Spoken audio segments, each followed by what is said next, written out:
साधक को इस बात को लेकर पहले झगड़ा चलता रहता है कि ये सांसारिक व्यवहार ठीक है या प्रभु की प्राप्ति ठीक है। बहुत से तो इसी झगड़े में पहले वाले सूत्र में परास्त हो जाते हैं कि यार माता पिता भाई बंधु परिवार रिश्ता नाता बालक ये सब इसको तो करना ही है, यही तो धर्म है, मेरे सिवा इनका कोई नहीं है और इनके सिवा मेरा कोई नहीं है, इसलिए मेरा कर्तव्य बनता है इनका पालन पोषण करना।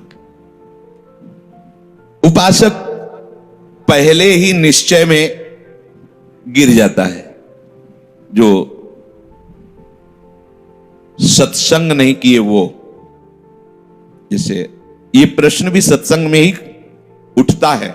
जब हम सत्संग में भगवत प्राप्ति की बात या शास्त्र स्वाध्याय से संतों की वाणी से जब हम ये निश्चय करने के लिए तैयार होते हैं, पहले तो निश्चय करने की ही वृत्ति नहीं आती, पर जब हम तैयार होते तो हमारे सामने दो दिखाई देते।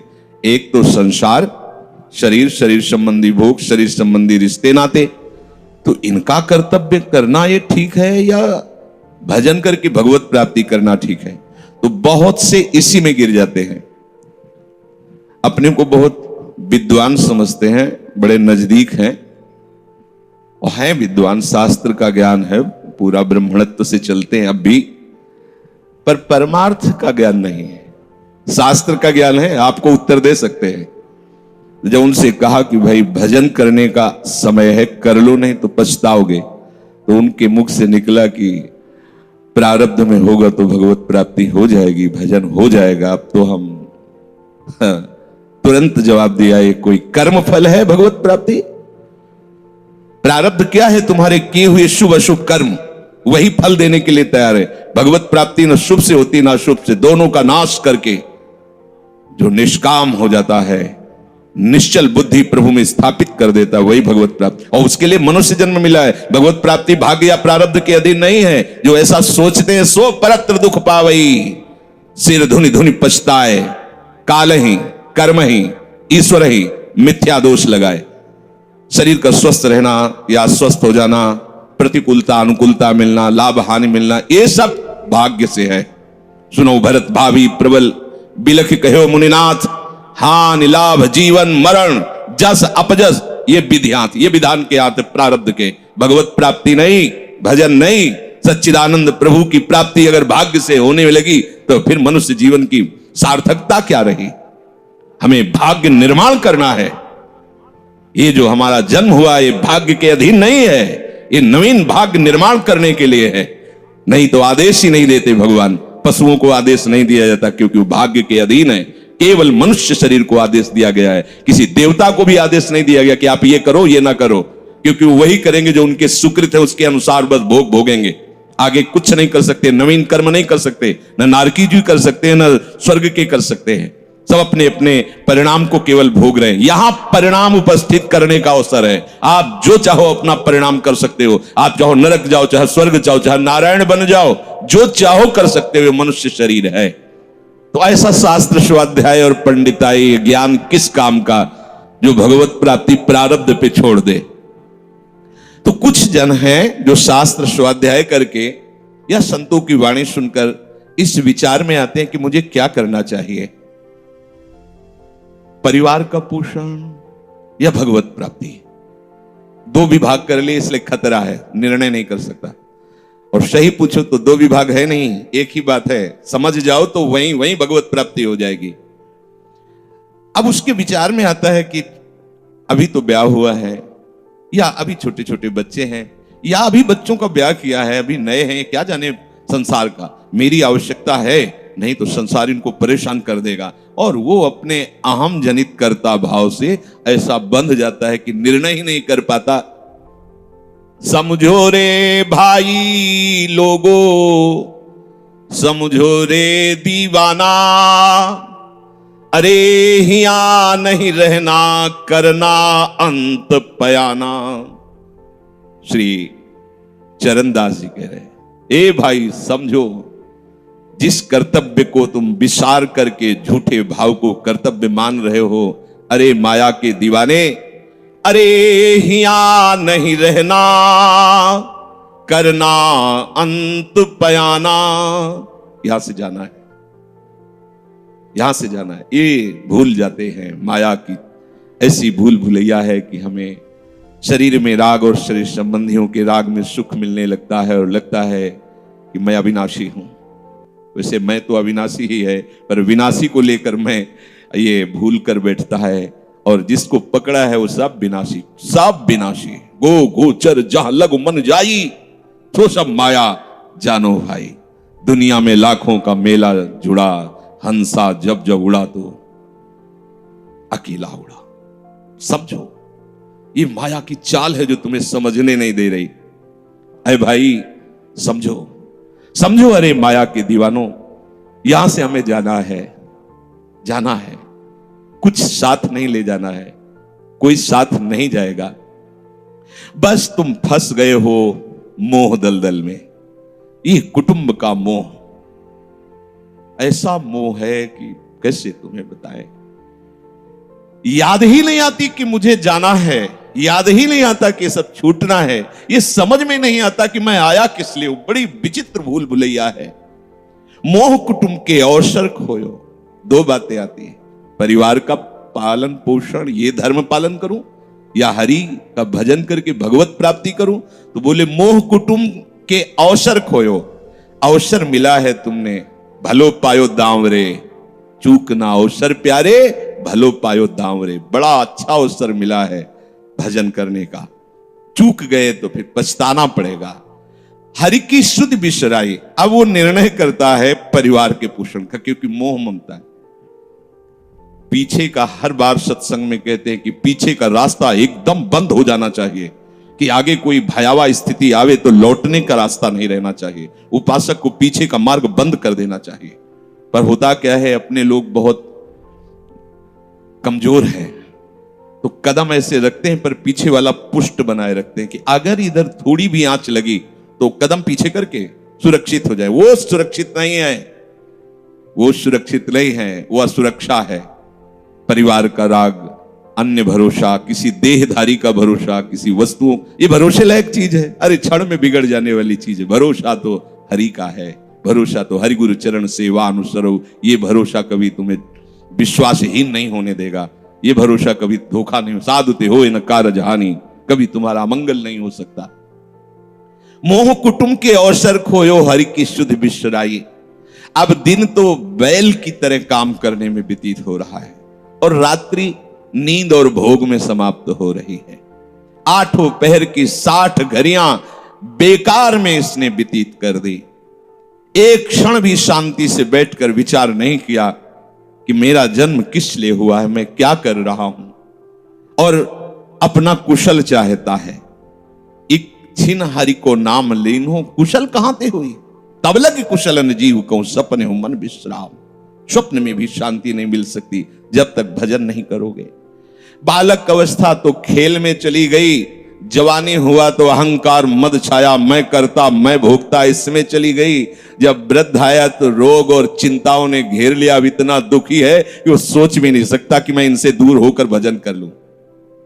ये जो वो भजन का नाटक होता है, भजन में हम देखते हैं ऐसे ही लगा रहता है, कैसे हो और बढ़िया सब, और क्या करें, और मरने का ठोर आ रहा है, और क्या करें। तुम आयो भजन करने के लिए और में अभी फंसे हो। क्या कर दूं, कहां से कैसे व्यवस्था कर दूं। हम ही चला रहे हैं, भले वृंदावन में बैठे, परिवार हमारे अनुसार चलेगा, हमारे ही, नहीं तो नष्ट हो जाएंगे। आए हैं वनवास करने के लिए, भजन करने के लिए। पूरा का पूरा प्रपंच दिमाग में पता लगता है। वृद्ध भय चिंता अति उपजी, दुख में कछु न सुहाता। अरे भूल क्यों रहे हो, चेतो। साधु चिताता है जगत को, चेतो। काल रूपी शिकारी धनुष पर विष का बाण चढ़ा चुका है, तुम ठीक निशाने पे हो, होश में हो जाओ। अगर अब कोई तुम्हें निशाने से बचा सकता है तो काल का भी महाकाल हरि बचा सकता है, दूसरा कोई नहीं।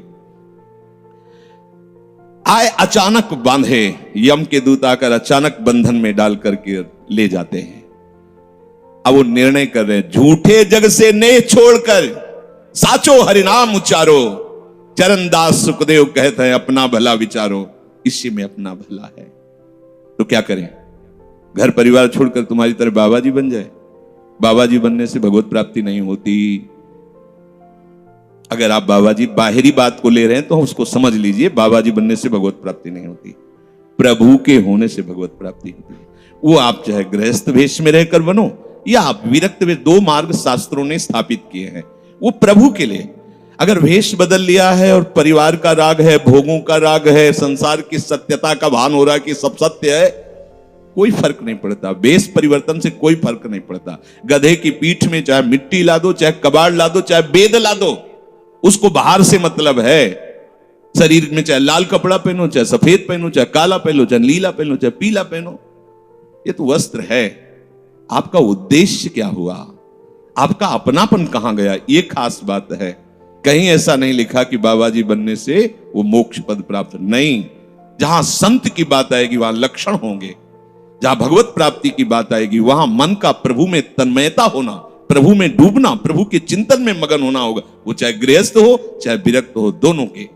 एक है कि संसार का व्यवहार पसंद नहीं तो निवृत्ति मार्ग का पथिक बन गया, और एक है कि संसार के व्यवहार को भगवत स्वरूप समझकर, भगवत अर्पित करते हुए अपने को प्रभु का मानकर, प्रभु को अपना मानकर चल रहा है, ठीक वैसे ही भगवत प्राप्ति उसको भी होगी।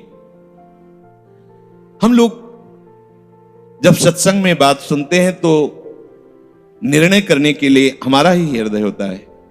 अब लगा कि नहीं ठीक है, भजन तो करना है, पर हम ऐसा नहीं है कि कर्तव्य के लिए रुक रहे, पर कुछ समय अब हम लेंगे, फटाफट सब निपटा के। तो तुमसे भी चतुर काल है, वो उतने ही समय में तुम्हें निपटा देगा। बहुत चतुर है।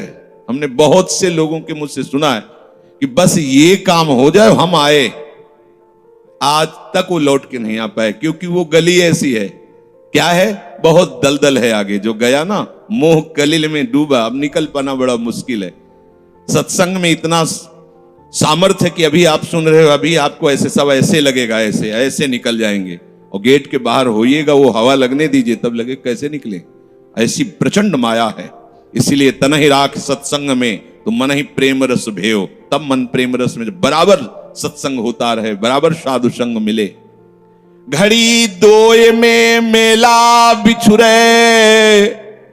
अरे साधु देखी तमाशा चलना, जो ही आकर ही वे इकट्ठे, 300 बहुरी न कबहू मिलना। ऐ साधु, ये तमाशा है, तमाशा बस 2 घड़ी का तमाशा है। यहां जितने इकट्ठे हुए हो ये सब मिल नहीं सकते। माता पिता भाई बंधु सब बिछुरते चले जा रहे हैं। जो ही आकर सब इकट्ठे मिले हो, ये कभी इकट्ठे नहीं रह सकते। ये कुछ समय का है। संतों ने इसे 2 घड़ी का ऐसे ऐसे व्यतीत हुआ। हम लोग परिवार को अपना मैं मानकर, मेरा मानकर के जो पोषित कर रहे हैं, वो कुछ समय के लिए है। जैसे नाव नदी के ऊपर बाट बटाऊ आए, मिल मिल जुदे हो ये पल माही, आप को जावे। जैसे नदी पार करने के लिए 50 लोग इकट्ठे हुए नाव में बैठे, नाव किनारे पहुंचे, सब अपने अपने मार्ग को चले जाते हैं, कोई किसी का साथ नहीं देता है। ऐसे ही मृत्यु का समय आया, आप कितना भी प्यार करो, वो लौट के आपसे पूछने के लिए नहीं आएगा आप कैसे हो, या आपने कितना भी सबके लिए किया है। मोह से युक्त होकर अपना जीवन, विशेष जीवन आपने दे दिया, लेकिन आपकी क्या दुर्गति होगी किसी को कोई परवाह नहीं है। फूंक ताप के 10-5 दिन में वो जो दिन क्रिया हुई, इसके बाद सब मौज मस्ती में होते हैं। कोई तुम्हारा चिंतन, कोई तुम्हारा नाम नहीं लेगा, कोई तुम्हारे लिए आंसू नहीं बहाएगा। वो अगर कोई रोता है तो हमने सुना है कैसे रोता है। आज तक हमने जो कहा वही इन्होंने पूरा किया, मतलब अपनी कामनाओं की पूर्ति के लिए रोता है। अब कौन हमारी बात सुनेगा? तुम कितना हमें चाहते थे, कोई नहीं उतना चाहता। क्या कह के रो रहा है? क्या कह के रो रहा है? अपनी कामनाओं की, स्वार्थ की पूर्ति के लिए रो रहा है, तुम्हारे लिए नहीं रो रहा वो। या बारी बिच फूल घनेरे, रंग सुगंध सुहावे, लागे खिले फेरी कुम्हलावे, झरे टूट बिन शावे। ये भगवान का बगीचा है संसार। रंग बिरंगे फूल हैं, कुछ तो कली ही मुरझाकर नष्ट हो जाती है, कुछ फूल खिलकर नष्ट हो जाते हैं, कुछ में ऐसी सुगंध आती, थोड़ा सुगंध फैलती, वो भी नष्ट हो जाते हैं। ये बगीचा केवल देखने में सुहावना लगता है बड़ा भयावना, इसमें मृत्यु का तांडव हो रहा है। आप देखो प्रतिपल मृत्यु भयावा, पर कैसी माया है। सामने वाला पतिंगा जला फिर भी वो जाके उसी में जलता है। ऐसे फूंक के आ रहे हैं एक को, और उनको ये वैराग्य नहीं हो रहा कि मेरे शरीर की भी यही दशा होनी, मुझे कुछ कर लेना चाहिए, ऐसी कुछ कर लेना चाहिए जिससे हम कालातीत अवस्था को प्राप्त हो जाए। क्यों नहीं कर पाता? दारा सुत संपत्ति को सुख, ज्यों मोती ओस बिलावे, यहाँ ही मिले और यहाँ ही नासे, ता क्यों पछतावे। अरे भाई, ये पुत्र और परिवार का मिलन और ये सुख ऐसा है जैसे पत्ते में ओस की बूंद, कितने सेकंड में ढल जाएगी कुछ पता नहीं, ऐसे ही ये है। बड़े हर्षित हो रहे हैं, बाजे बजवा रहे हैं, बहुत दिनों बाद लड़का हुआ है, फूले नहीं समा रहे, और काल की अवधि बहुत अलू खत्म। अब वो बूंद जो है पत्ते में गिर गई। अब किस बात को लेकर यहां खुशी मनाई जाए, किस बात को लेकर हम यहां गर्व करें? बहुत सावधानी की जरूरत है। जो यहां मिला वो यहीं छूट जाएगा। आप जब जाओगे तो आपके साथ हरि भजन वो किया नहीं, आपके साथ ही हरि उनको माना नहीं, क्या करो? दय कछु लय कछु, कर ले करनी, रहनी गहनी भारी, हरि सोने लगाओ आपनो, ये तेरे हितकारी। कुछ दे दे, क्या? सबको सुख देने की भावना, सब में प्रभु की भावना। जो भी तुम्हारे पास मन वचन कर्म से प्राप्त हुआ है वो सबको सुख देने के लिए है, सब में प्रभु है। ये बात समझ में नहीं आएगी, सबको क्यों सुख दें? क्योंकि सुख मिलना है। आप सिद्धांत समझो, आप सबके सुखों को खींच करके उनको दुख देकर सुखी होना चाहते हो, तो वो दुख लौट कर बड़ा भारी रूप रख करके आपको भोगना पड़ेगा। आप दूसरे को सुख दिए तो सुख लौट के बड़ा भारी सुख आपको देगा। ये सिद्धांत है, समझो ना। पर समझ ठीक है नहीं, तो हम दूसरे को दुख दे करके अपने को सुखी मानना चाहते हैं, तो वो दुख बहुत बड़ा रूप रख के आता है और हम दुखी हो जाते हैं। नहीं, आज तक तो सब लोग सुख के लिए ही कर रहे हो, तो सुखी हो जाना चाहिए। मतलब गलत है, कहीं ना कहीं सिद्धांत गलत है। सत्संगति को लाभ बड़ो है, साधु भक्त समझावे, चरण दास ही राम सुमिर ले, गुरु सुखदेव बतावे। चरणदास जी कह रहे, तुम्हारा परम हितकारी हरि है, उसी से नेह लगा लो, सदगुरु के वचनों पर विश्वास करो, प्रभु के नाम का निरंतर रटन करो। अब ये बात हमारी समझ में आई सत्संग के द्वारा कि हमारे जीवन के जो दो उद्देश्य बन रहे थे कि एक तो क्या करें, परिवार का पोषण करें या हरि भजन करें। तो दो भाव जो बने थे उनको तो मिटा दो, दो है ही नहीं। घर गृहस्थी में जो है बिल्कुल उसे बंधनकारी मत समझो, प्रभु का सब कुछ मानकर नाम सुमिरन करते हुए जो सेवा करो। अरे बड़ा आनंद आता है। आपको लगता है कि बैठकर भजन होता है, बिल्कुल ये मन की चाल है, नहीं होता। मन को भजन में नहीं लगाओगे तो चाहे पड़े रहो चाहे बैठे रहो, भजन नहीं होने वाला। और अगर भजन में लगाओगे तो फावड़ा चलाते हुए भजन होगा। जब नाम का अभ्यास करना था तो नई अवस्था थी, तो गुरुजन हर समय सेवा में लगाए रहते थे। बड़ी बड़ी पत्थर की शिलियां आश्रम में थे, उठा उठा कर उनको जमा कर खोद के बराबर करना, तुलसी का बगीचा लगाना, गेंदे का बगीचा लगाना, और वृक्षों को हैंड पैप से भर भर के पानी 100 बाल्टी खूब सींचना खूब, और उसमें भी नाम स्मरण करना। और जो पूर्व सदगुरुदेव भगवान थे, बड़े ही बाहरी कठोर नियम वाले, और उस समय नाम का अभ्यास उसी समय करवाया गुरुदेव भगवान ने। ऐसे नाम पूरे में सोने लगाना, गुरुदेव भगवान की कृपा से ये समझ में आया। तो हमें लगता है कि कोई भी काम करते हुए भजन हो सकता है, कोई भी। अरे जब युद्ध हो सकता है तो और क्या बात है। अब बोलो आपका निर्णय कि मैं परमार्थ में जाऊं या व्यवहार ठीक करूं। हम कह रहे हैं वो व्यवहार ही परमार्थ बना लो ना, भागने की जरूरत कहां है। और जब आपकी अरुचि बढ़ेगी, वैराग्य बढ़ेगा, तो तुम्हें कोई रोक नहीं पाएगा। वो तो स्थिति आएगी, और अगर स्थिति के लिए बिना तुम भागोगे तो यहां के वही प्रपंच करोगे। यहां भी वही प्रपंच करोगे, भजन नहीं होगा।